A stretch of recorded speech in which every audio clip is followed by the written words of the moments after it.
You are listening to an exclusive interview on Bass Musician Magazine. The interview starts now. Guess who is sitting in the chair getting a tattoo done? Mr. Freakasaurus Bass himself. How you doing, bro? I'm doing great. Great. I'm glad you could join me here on my tattoo. I'm loving it. My man Austin over here is hooking me up. Dig in, baby. We got some freak bass going on. Dig in is not a word you want to hear when you're getting a tattoo. What are we tattooing today, my friend? Some touch up on my drummer. I had my drummer's name who tragically passed away in a car accident a few years back, but I'm getting it touched up a little bit. Oh, that's amazing. His name is Bam. He was an amazing drummer. He started with Bootsy, and then he toured with me for a few years, and we got to be very, very tight, not just on stage, but as friends too as well. So as a tribute to him, I had this tattooed on my arm and just getting it touched up today. Well, that's amazing. And you know, may he rest in peace. This is a sign. The bell is ringing upstairs over there as you're working on that tattoo in the memory of him and cleaning stuff up and keeping stuff straight. I really think that's fucking cool, bro. Right on. Seeing that you're in a tattoo shop right now, I think one of my appropriate questions I really feel like asking you is I want to talk to you about commitment. Getting a tattoo is definitely part of that. How do you stay committed and fresh to yourself and your freak bass mission as the years go by? The main thing is just remaining honest about who you are. We were talking about this a little while ago in the earlier part of the interview. People really feel that. We were talking a lot about fashion and looks and stuff like that. This is who I am, for better or worse. And, you know, I've even at times when I'm like, you know, when I first started playing, oh, maybe I should kind of dress down a little bit. And then I felt like I was not being honest. That's what they want to feel. They want to feel honesty through your music. And I think that's what keeps everything fresh, and that's what keeps me inspired on a daily basis. That is amazing, you know, because moving forward and keeping your shit together and getting it all going in bassland is already a tough enough task, and staying committed to everything from the one that you love to the thing that you love is really important. And it's hard to do that these days because I think people are being bombarded with so many visual and audio possibilities. You know, keeping your head in check and committed to your original mission is not always easy for people, right? That is true. There are a lot of distractions, obviously, with social media. There's stuff to keep you distracted 24 hours a day, literally. And just remaining focused, you know, and trying to keep people around. I mean, I think keeping people around you too. I mean, obviously, just talking to you in this interview, I'm being inspired by talking to you, and hopefully we're kind of inspiring each other. I think being around, you know, whether it be bandmates or other musicians you work with, you know, you want to be around people that bring that positive energy too as well, and that's really what makes it all happen. What's going on with Freak Bass right now that you can tell us about? We got so many great things happening. We about a month or so ago, we signed with an international booking agency. Very excited about that. They're called Access Touring. They book Canada, Asia, Australia, New Zealand. Have other great groups in my genre. They also work with a really great group called Dumpster Funk, which is Ivan Neville's group, and also Big Sam's Funky Nation, and we're real big on the Jam Funk touring circuit, so we just signed up with them, so we're going to be doing a lot of festival work with them coming through the next year. The last few months we've been releasing singles, all leading up to the release of a full-length album, which will include the singles plus new unreleased material. I've been working with Doug Wimbish a lot of some tracks. You know, I'm sure you know Doug from Living Color. You should be getting along with that guy real good. This guy's Mr. FX, and he's fucking crazy. Yeah, Doug's right. You know, he sees the world like you, and like we've been talking through this whole interview. He sees the same world, that same multicolor way too as well.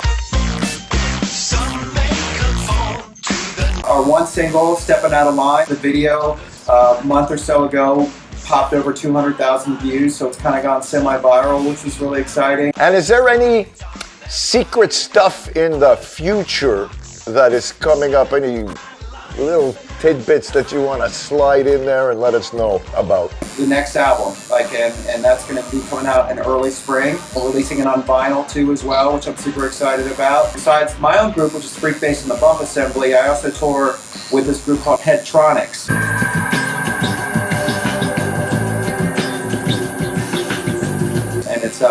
It's myself on bass, DJ Logic, who's an amazing DJ on turntables and beats, and Steve Mollitz on keyboards, who's from a touring band called Particle. And then on this leg of the tour, we're actually using Richard Fortus, who's the guitar player in Guns N' Roses. I was looking at a Roto Sound ad yesterday with Fortis in it.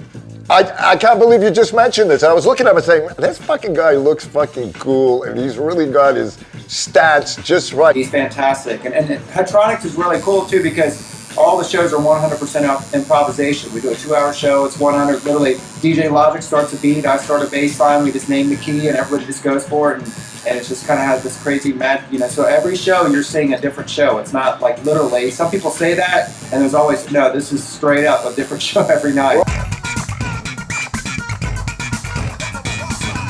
You are killing me, my friend. You know, like my entire philosophy for years now has been based on that. Yeah. It takes a certain kind of person to architecturally understand how to start something and end it, regardless of what happens, creating the arrangement in real time. And I find that a lot of people mistake the word jam with organized, experienced live creation. You know what I mean? What do you feel when you dive into the deep end like that? You have a starting point, like you dive, and then you know that you're gonna be floating in the air before you hit the ground till X amount of time in different variations, and boom, here comes the end. Like, it's a combination of things, especially playing with like someone like DJ Logic, who always, you're always inspired by whatever beat he gives you to start with. The audience almost becomes part of the actual band too, because the energy that they're giving you and you're feeding off of them, that kind of dictates where the song, whether it be more energetic, more laid back, whatever. So everybody becomes part of this. It's not just Headtronics,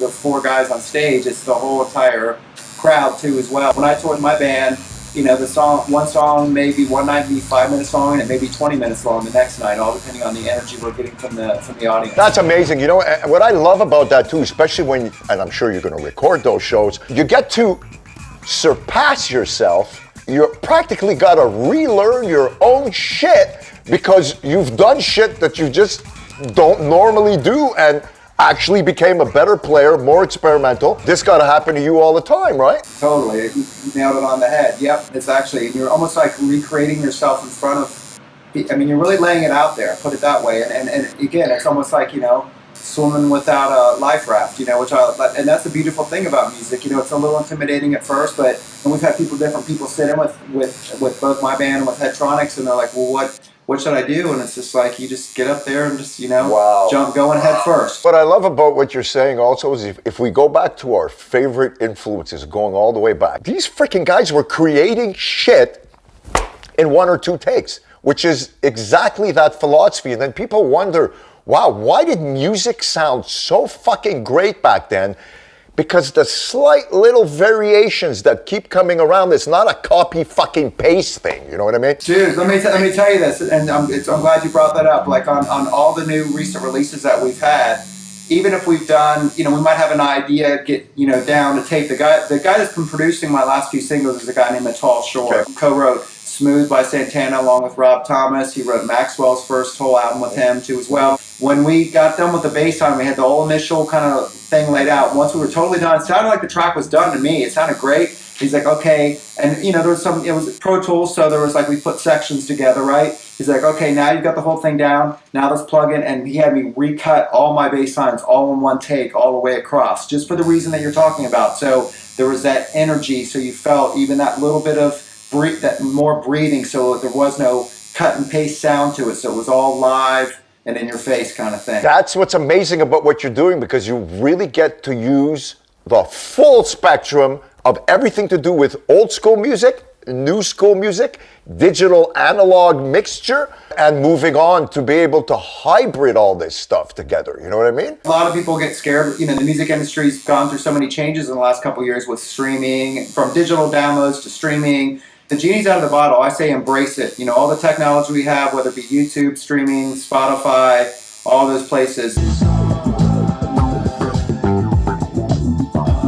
Just like we were talking about with the improvisation thing, going head first and utilize it, and this is the world we're living. 5 years from now, everything's going to be on, streaming and YouTube. Probably cable will be obsolete. It's getting almost to that point now, and I just say the quicker you embrace that, the more you can do. It's like what you and I are doing right now. It's like we're riding the technology. Enjoy the technology. I fucking love it. I got to tell you, man, I'm so happy that we are alive in this time.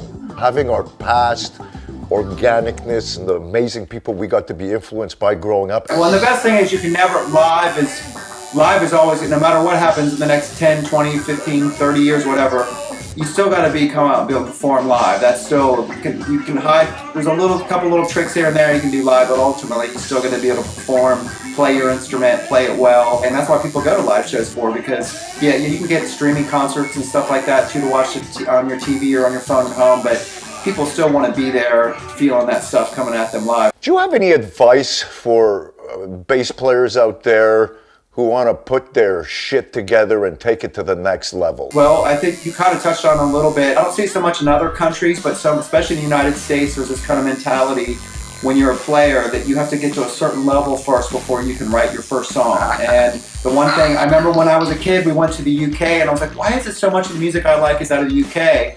And this was I noticed we were staying in a house and this guy had just started playing guitar, maybe been playing it for 2 weeks. Here in the States, it'd be all about practicing scales and all that kind of stuff, which is important too, but he was sitting there trying to bang out a song. You could barely play, but he's trying to write a song. Just like you're learning to be a better musician and learning your instrument, writing songs is an art too, and it takes, practice. Yeah, there's some innate talent that comes with it, but a lot of it has to do with practice.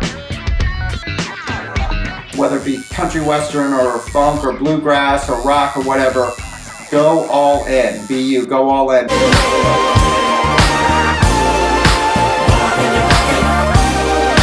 If people want to check out, buy your music, what's the best place for people to see what you're doing, where you are, and hook up with you? Just go into the website, which is freekbass.com, and then for those of you who don't know, we spell it a little different, FREEKBASS.com. Follow FreekBass on Spotify. The more listeners there, that's where we're releasing stuff on a constant basis. On Facebook, which is FreekBass Music, that's the page, and Twitter at FreekBass, Instagram at FreekBass. I want to thank you for taking the time to trip out with you. You're a pleasure to interview, very, very interesting guy. You need to go out there and check FreekBass out. It's a special hybrid, and I think there is so much to learn from a special hybrid because you don't lock yourself into one place. You don't have to love everything. What you got to do is take a piece of this, a piece of that, and like Freek says, turn yourself into yourself and do what you were fucking born to do already. That's it. You couldn't have said it better. That's perfect. Yep. Thank you so much, my friend. It's been a beautiful interview. My name is Momo, and you have been tripping out with FreekBass right here on Bass Musician Magazine, y'all. All right, finishing this up. Thanks for bassing out with us here on BassMusicianMagazine.com.